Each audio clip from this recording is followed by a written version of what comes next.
All right, ready to dive into a topic that's on every bride-to-be's mind. Oh, absolutely. It's a big one. Wedding dress alterations. Mm. We're going behind the scenes today. Taking a peek at what it takes to get that perfect fit. We've got some great insights to share, all thanks to Darianna Bridal and Tuxedo. Their article, Wedding Dress Alterations, What You Need to Know, is packed with info. So think of this as your ultimate guide to navigating the world of alterations, making sure you feel confident and informed every step of the way. First things first, the article talks about two main options for alterations. You can either go with the bridal store's in-house seamstress. Or choose from a list of recommended professionals. Now, here's something that surprised me. The article mentions that those in-house alterations, the ones done right at the bridal store, Yeah. they can sometimes end up costing more. More? Really? Even if you only need like minor adjustments, a few tweaks here and there. That is counterintuitive, isn't it?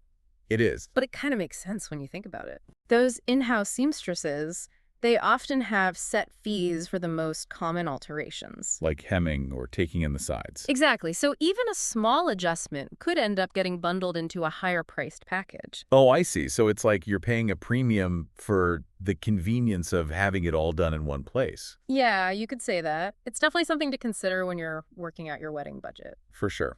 Weddings are already expensive enough as it is. Tell me about it. So for our listeners out there, this is a golden nugget, right?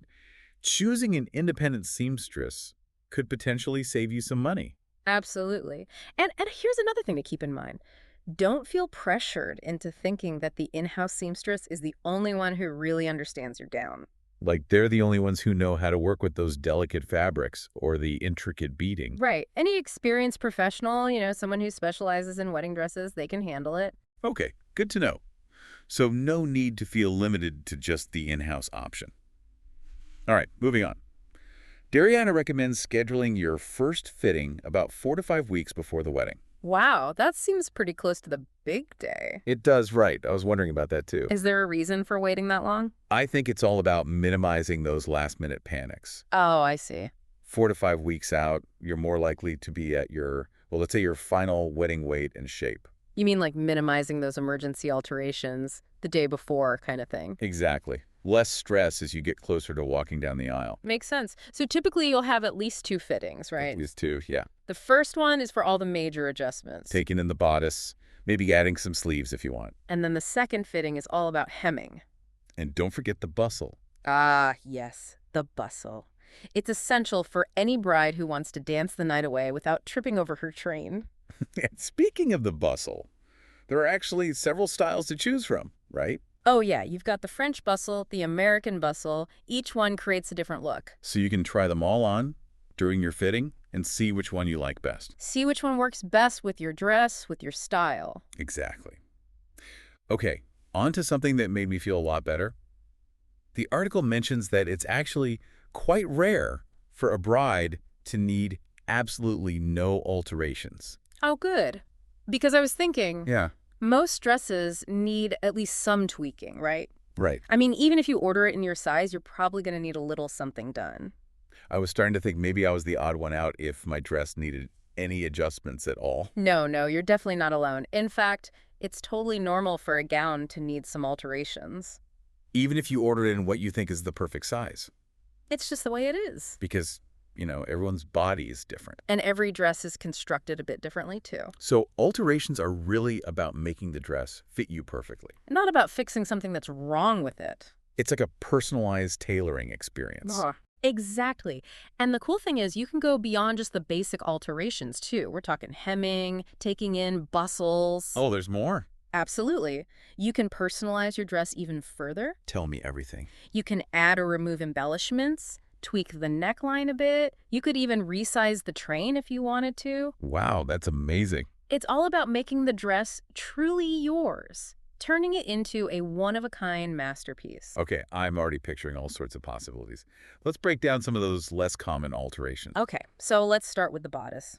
This is where you can really have fun with the silhouette of the dress. Like say you have a strapless dress, but you want a little more support.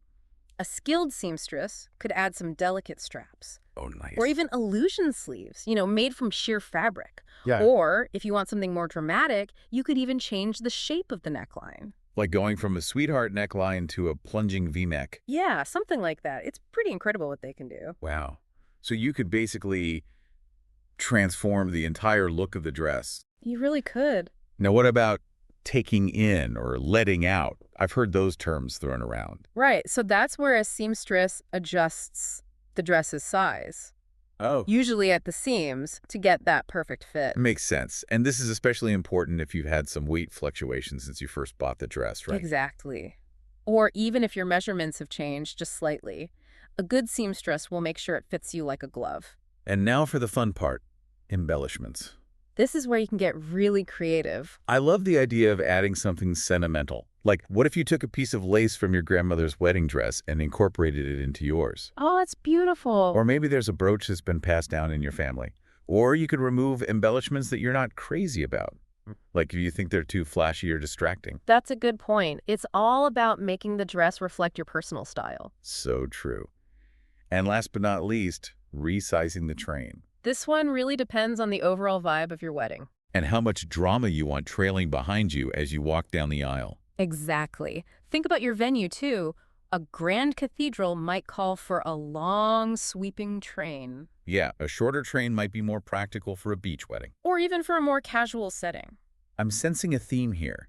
It's not just about finding a seamstress who can sew a straight line. It's about finding someone who understands your vision, someone who can help you translate your ideas into reality. Finding the right seamstress is like finding the perfect dance partner for your dress. I love that analogy. They need to understand your steps, your rhythm, and help you move gracefully towards that perfect final look. Beautifully put.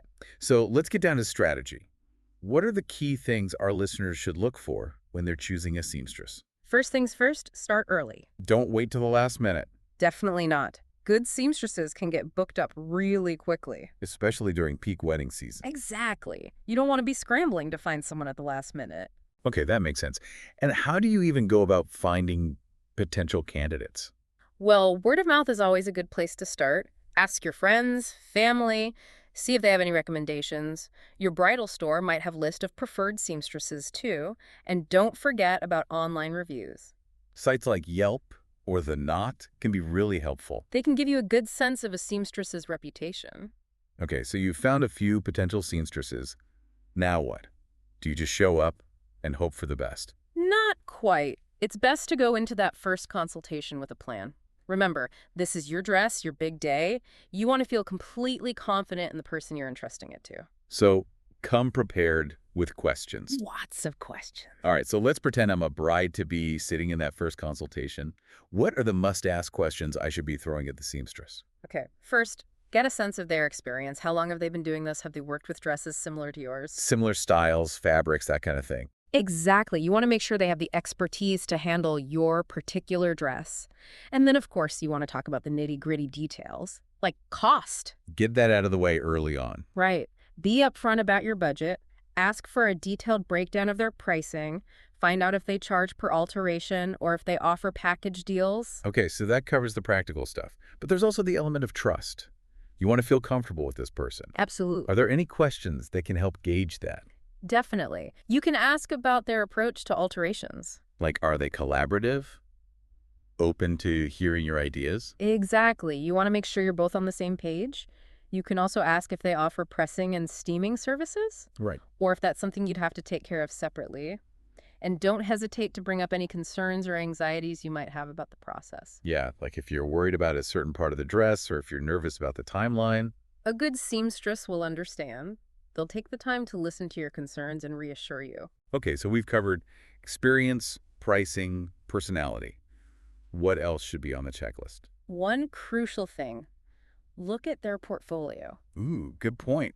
Seeing examples of their work will give you a much better sense of their style and their attention to detail. Especially on dresses similar to yours. Exactly. It's like checking out an artist's gallery before commissioning a portrait. You want to make sure their aesthetic aligns with your vision. And don't be afraid to ask for references from past brides. Getting that firsthand account can be really helpful. It can give you a better feel for what it's like to work with them. I think we've given our listeners a pretty comprehensive set of questions to ask during that first consultation. But, finding the right seamstress is just the beginning. It's a whole journey. There's a lot that can happen between that first fitting and the final dress reveal. And it's not always smooth sailing. There can be bumps along the road. So what are some potential challenges our listeners should be prepared for? Well, even with the most skilled seamstress, sometimes fabrics just don't behave the way you expect them to.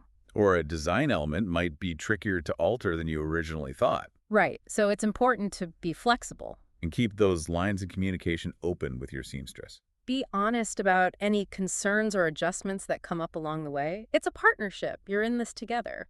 That makes a lot of sense. And I imagine having realistic expectations is important too. Absolutely. A seamstress can do amazing things, but they can't magically transform a dress into something completely different. It's about finding that balance between personalizing the dress and honoring the original design. Right. You don't want to lose the essence of the dress that made you fall in love with it in the first place. Okay, I think we've covered a lot of ground here in part one of our deep dives. We've tackled the initial steps of this journey. We've talked about understanding the different options for alterations, finding the right seamstress, and even anticipating some of the challenges you might face. But there's still so much more to explore. There is. In the next part, we'll get into the emotional side of wedding dress alterations. We'll talk about the feelings that come up during this process, the things you can do to make it a positive experience, and the red flags to watch out for. We'll also talk about how to make your dress fit not just your body perfectly, but your wedding perfectly too. Oh, I'm intrigued. It's all about creating a dress that reflects your unique style and the overall vibe of your wedding celebration. So stay tuned for part 2 of our deep dive into wedding dress alterations. We'll be right back with more insights and advice to help you navigate this exciting and often emotional journey. Welcome back to our deep dive into wedding dress alterations. So we've talked about all the practical stuff, finding a seamstress, timelines, bustle styles, but now I kind of want to shift gears a little bit. Yeah, let's get a little more personal. Let's talk about the emotional side of things. Because it's definitely not just about fabrics and stitches, is it? No, not at all. For a lot of brides, that dress is more than just an outfit. It's like a symbol. It represents so much. Dreams, hopes, the excitement of starting this new chapter. It really is like a physical embodiment of all those emotions swirling around the wedding day. Totally. So it's completely understandable to feel, I don't know, maybe a mix of excitement and anxiety when it comes to altering something so meaningful. Definitely. It's a big deal. It is. So any advice for our listeners on how to prepare for those feelings, how to make sure this whole process is a positive one? Well, I think communication is key. Okay, tell me more about that. Be open and honest with your seamstress about your vision for the dress, your concerns, even your excitement. So building that trust is important. Feeling like you're being heard. Exactly. And remember, it's okay to ask questions, express your preferences, ask for reassurance if you need it. It's your dress, your big day. You deserve to feel comfortable every step of the way. Now, you mentioned before that a skilled seamstress can work wonders, but they can't perform miracles. Yeah. Right, exactly. You have to be realistic about what alterations can actually achieve. I always say it's about finding that balance between personalizing the dress to make it perfect for you, but also honoring its original design. You don't want to lose what made you fall in love with it in the first place. And honestly, when you have that open communication, that trust in your seamstress's expertise, it can actually become a really fun experience. Oh, I love that. Turning potential stress into something you can actually enjoy. Collaborative. Collaborative, yes. And speaking of enjoying the process, the article also mentions bringing a friend or family member along to those fittings. Oh, yes. For moral support. And to share those special moments with you. So it becomes more of a shared experience. Okay, so we've talked about finding a skilled seamstress, communicating effectively, keeping expectations realistic. But are there any red flags, things our listeners should watch out for during the alteration process? Yeah, that's a good question. I would say one red flag is a seamstress who doesn't seem to listen to your concerns or who dismisses your ideas. Like you don't feel like your opinions are valued. Exactly. You want to make sure the seamstress is genuinely invested in helping you achieve your vision. Another red flag could be someone who rushes through those fittings or doesn't seem to be paying attention to the details. I want someone who's meticulous, right? Taking their time, making sure everything is perfect. Exactly. And if at any point you get a bad feeling like something's not right, don't be afraid to speak up. You might even consider finding a different seamstress. It's better to address any issues early on, rather than risk being unhappy with the final result. It's about having peace of mind, feeling confident in the process. So we've covered the practical and emotional aspects of alterations and potential red flags. What are some of the things that can make this whole experience really special and memorable? I think it often comes down to those little details. Oh, give me some examples. Like a seamstress who takes the time to explain each alteration, step by step. So you understand what's happening. Yes, it makes you feel more involved in the process, like you're part of the team. Or a seamstress who goes beyond just the alterations and offers styling tips, advice. Like suggesting accessories. Yeah. Or even ways to personalize the dress even further. And sometimes it's just about their attitude. A seamstress who's genuinely excited for you, for your big day, that energy can be contagious. And of course, there's that final reveal. When you put on the finished dress and it all comes together. It's a moment you'll never forget. The culmination of all that hard work, the anticipation. Oh, magical. Okay, so we've covered a lot of ground. Finding the right seamstress, navigating the emotional side of things, recognizing those red flags. What's the biggest takeaway you want our listeners to walk away with today? I think the most important thing is to remember that wedding dress alterations are an opportunity, not a chore. It's a chance to personalize your gown, make it truly your own, and ensure that you feel absolutely confident and radiant on your wedding day. I love that. It's about shifting your mindset. Yeah. See it as a special experience, not just a task to be completed. Exactly. Embrace the process, find a seamstress you trust, and enjoy every step of this journey. It's a once-in-a-lifetime thing. Make it count. Well said. Yeah. Now, before we wrap up this part of our deep dive, any last-minute tips for our listeners? Oh, yes, a couple of quick things. First, don't be afraid to bring inspiration photos to your first fitting. Oh, good idea. It really helps the seamstress understand your vision. Make sure you're both on the same page aesthetically. Visuals are so helpful, especially when you're trying to communicate those ideas that are sometimes hard to put into words.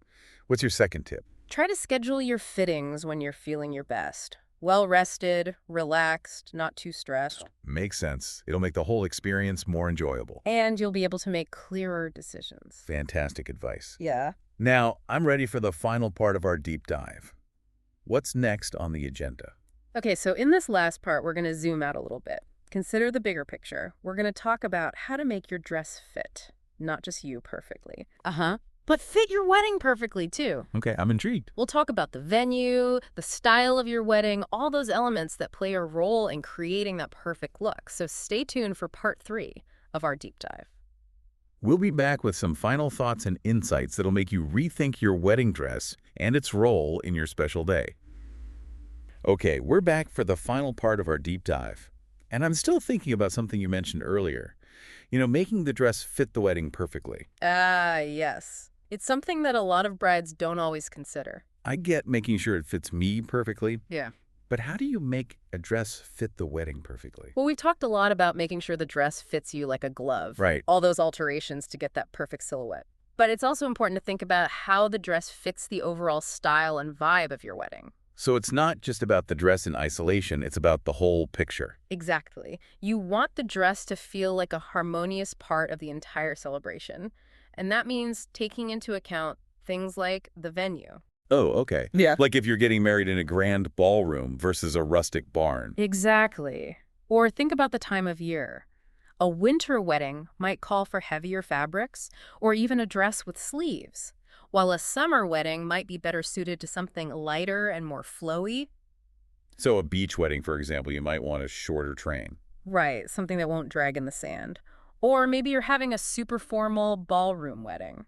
And you want a dramatic train, like something fit for a princess.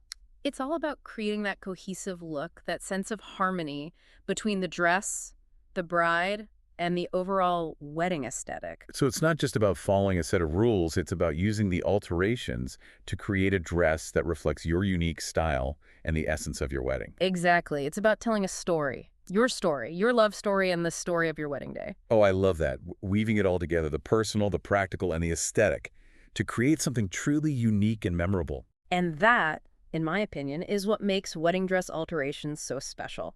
It's not just about fitting into a dress. It's about creating a garment that fits your dreams, your vision for your wedding day, your happily ever after. Beautiful.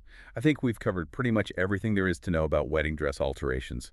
from the practical tips to the emotional aspects and even the bigger picture of how it all fits into your wedding day. It's been a fantastic deep dive. We've given our listeners everything they need to approach this process with confidence and joy. So to all our brides-to-be out there, remember, this is your journey, your dress, and your day to shine. Embrace the process, find a seamstress you trust, and create a dress that reflects the beautiful, unique story you're about to tell. And don't forget to check out the full article, Wedding Dress Alterations, What You Need to Know, on Darianna Bridal and Tuxedo's website for even more tips and inspiration. Until next time, happy wedding planning.